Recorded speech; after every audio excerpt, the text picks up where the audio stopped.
తర్వాత ఇంకో చిన్న ఉదాహరణ చెప్తాను, టైం కూడా లేదు, ఆకలి కూడా వేస్తుందమ్మా. నేను ఒక విలేజ్కి వెళ్ళాను, డోక్రా మహిళతో. నాకు డోక్రా మహిళతో డ్యాన్సులు వేస్తాను, పాటలు పాడతాను, అన్నీ చేస్తాను.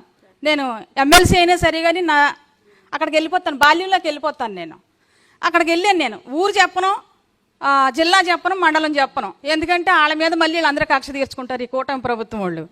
అక్కడికి వెళ్తే ఒక ఆమె ఏం చేసిందంటే ఒక ఎర్ర పుస్తకం, ఓ పెన్ను, ఒక ఎర్ర పువ్వు పట్టుకొచ్చింది.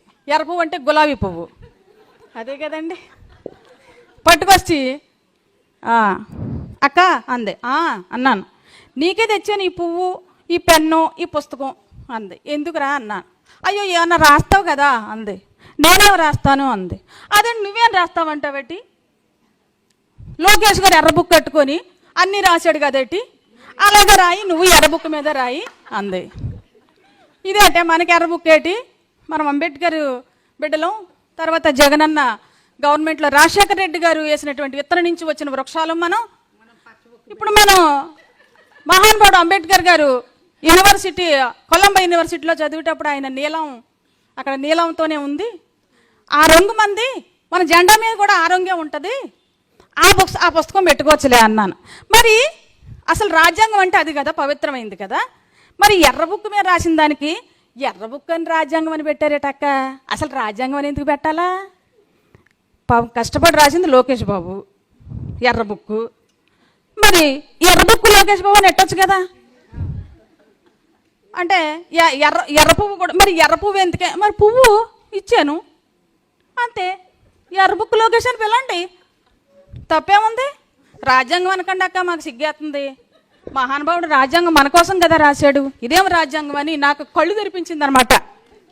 కరెక్టే కదా అది అని అనిపించింది నాకు, అంతే కదండి. ఇది రాజ్యాంగం ఎలాగవుతుందండి? రెడ్ బుక్ లోకేష్ బాబు అందాం, పేరు మార్చండి అమ్మా, అన్నది చెప్పండి. అది రాజ్యాంగం కాదు. మహిళలు రౌండ్ టేబుల్ సమావేశంలో ఏదో నిర్ణయిస్తే అదే జరుగుద్ది ఖచ్చితంగా. మీరు తీర్మానం చేయండి, రెడ్ బుక్ రాజ్యాంగాన్ని పక్కన పెట్టండి, ఎర్ర బుక్ లోకేష్ అని పిలుద్దాం, అంతే కదా. కాబట్టి అది మాత్రం మనకి అవసరం లేదమ్మా.